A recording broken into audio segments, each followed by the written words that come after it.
In Elmira by the town squares glow, a story that we love to know. Remember the marquee bold and bright, bringing the silver screen to life, creating cinematic memories here for every single passing year. Elmira! Yeah! From stage to screen, the lively history of Elmira movie theaters, 1867 to 2026. Grab your popcorn and find your seat. We are taking a trip through time to explore the bright lights and marquee nights of Elmira, New York. The early acts, 1867 to 1905. Our story begins way back in 1867 with the opening of the Lyceum Theater. For decades, it was the place to be, but all good shows must pause. The Lyceum closed its doors in 1904. However, the intermission was short. On January 4, 1905, a brand new Lyceum Theater reopened to thunderous applause. But 1905 had an even bigger surprise in store. The Dreamland opened, officially becoming Elmira's very first full-time movie theater. The cinematic age had arrived. The silent boom, 1908 to 1918. The town was catching movie fever. On November 23, 1908, the Mozart Theater joined the lineup. By September 18, 1911, the Happy Hour transformed into the sophisticated Colonial Theater. The hits kept coming. July 28, 1913, the Amusu, get it, amuse you, opens. 1914, the Grand Theater bursts onto the scene.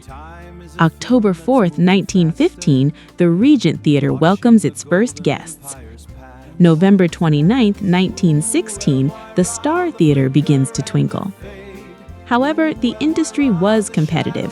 In 1916, the Mozart stopped placing ads and faded away. By 1917, the Star went dark, and by 1918, the Grand took its final bow. The Golden Age of Palaces, 1920 to 1931. The 1920s roared in with a comeback.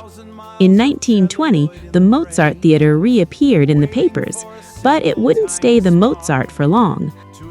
On September 24, 1923, the Strand Theater was born on that very same site. While the Lyceum closed for good in 1924, 1925 became the biggest year in Elmira history. On October 25th, the Capitol opened, followed just weeks later on December 21st by Keeney's Theater, the largest, grandest movie palace the city had ever seen. Amidst the glitz, the little Amusu closed its doors. The expansion spread outward in 1926 with the opening of the Elmira Heights Theater. The era of the small Nickelodeon was over, marked by the closing of the Majestic on February 10, 1931. Drive-ins and changing guards, 1944 to 1962. In December 1944, Horseheads got in on the action with the Horseheads Theater.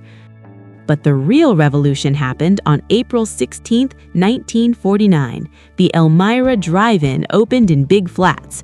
It was a hit, and incredibly, it's still showing movies today. The 50s saw big changes.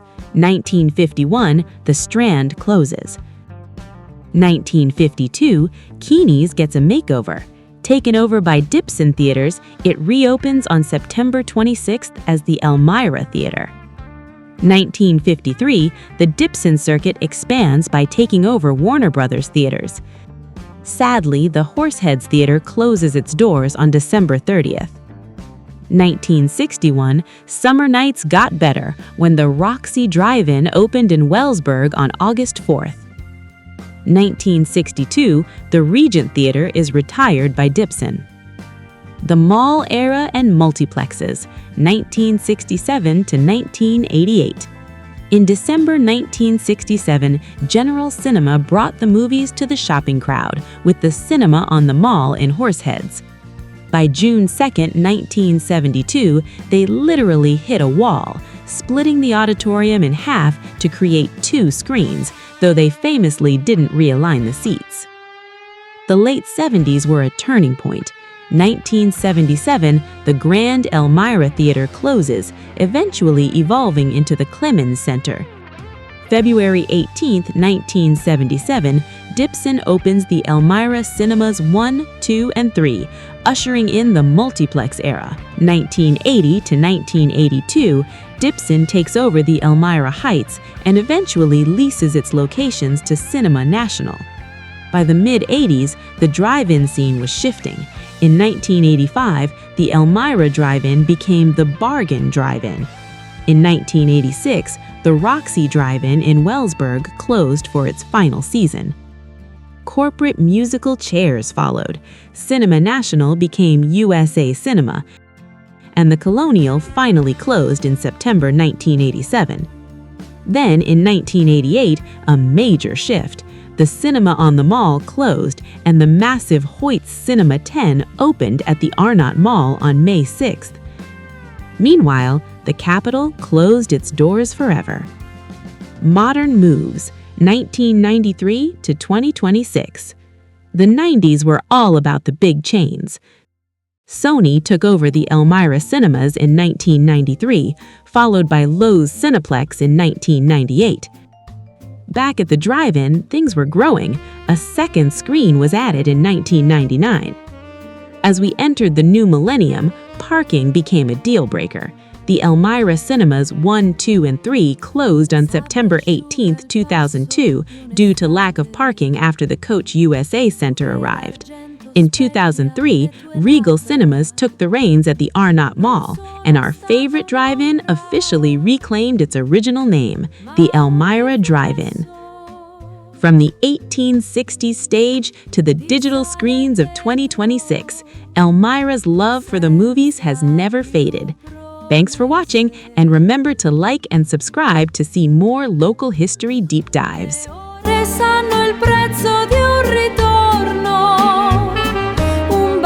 Scivolato tra le dita, il mare non ha nomi né confini, come questa nostra dolce vita, il fumo di una sera senza fine, disegna curve stanche sulla pelle, non cerco il sole che si è già smarrito,